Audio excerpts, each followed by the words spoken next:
بسم اللہ الرحمن الرحیم۔ السلام علیکم۔ امام ہدا حضرت علی رضی اللہ تعالیٰ عنہ۔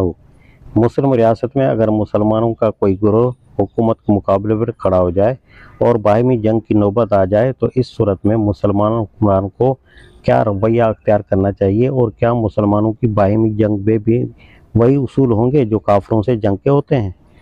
حضرت علی کرم اللہ وجہ کو 3 گروہوں جنگ صفین، جنگ جمل، خوارج سے خونریز لڑائیاں پیش آئیں، مگر انہوں نے کسی موقع پر بھی حدود اللہ سے تجاوز نہیں کیا۔ جنگ کے دوران میں بھی ان حدود کا لحاظ رکھنا ایک امام ہدایٰ کا کام ہو سکتا تھا۔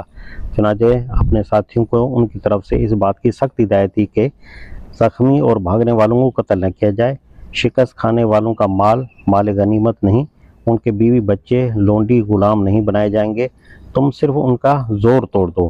جنگ جمل کے موقع پر بعض لوگوں نے مطالبہ کیا کہ شکست کھانے والوں کی عورتوں کو لونڈیاں بنایا جائے۔ اس پر حضرت علی رضی اللہ تعالیٰ عنہ نے جواب دیا کہ کون ہے جو ام المومنین حضرت عائشہ رضی اللہ تعالیٰ عنہ کو لونڈی بنائے؟ حضرت علی رضی اللہ تعالیٰ عنہ نے فرمایا، مسلمان کے ساتھ مسلمان کی طرح جنگ کرو۔ یہ کام حضرت علی رضی اللہ تعالیٰ عنہ ہی کر سکتے تھے۔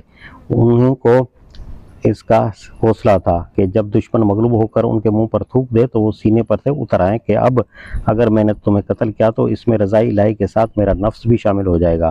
جو نفس پر اتنا قابو رکھتا ہو وہی یہ نمونہ پیش کر سکتا ہے۔ یہ اسی طرز عمل کا نتیجہ تھا کہ بعد میں مسلمانوں نے آپس کی جنگوں میں وہ رویہ اختیار نہ کیا جو عیسائیوں نے آپس کی جنگوں میں اختیار کیا، اور بدترین بربریت کا ثبوت دیا۔ عیسائیوں میں پچھلی صدی کے آغاز تک یہ روش رہی کہ وہ عیسائی قیدیوں کو غلام بناتے تھے اور عورتوں کو لونڈیاں۔ ان کے پاس کوئی نمونہ نہیں تھا، مگر مسلمانوں کے پاس نمونہ حضرت علی رضی اللہ تعالیٰ عنہ تھے۔ انہوں نے 1300 برس پہلے یہ نمونہ پیش کر دیا تھا کہ مسلمانوں کی لڑائی مسلمانوں سے پیش آئے تو حدیں اور ہیں، اور کفار و مرتدین سے پیش آئے تو حدیں اور ہیں۔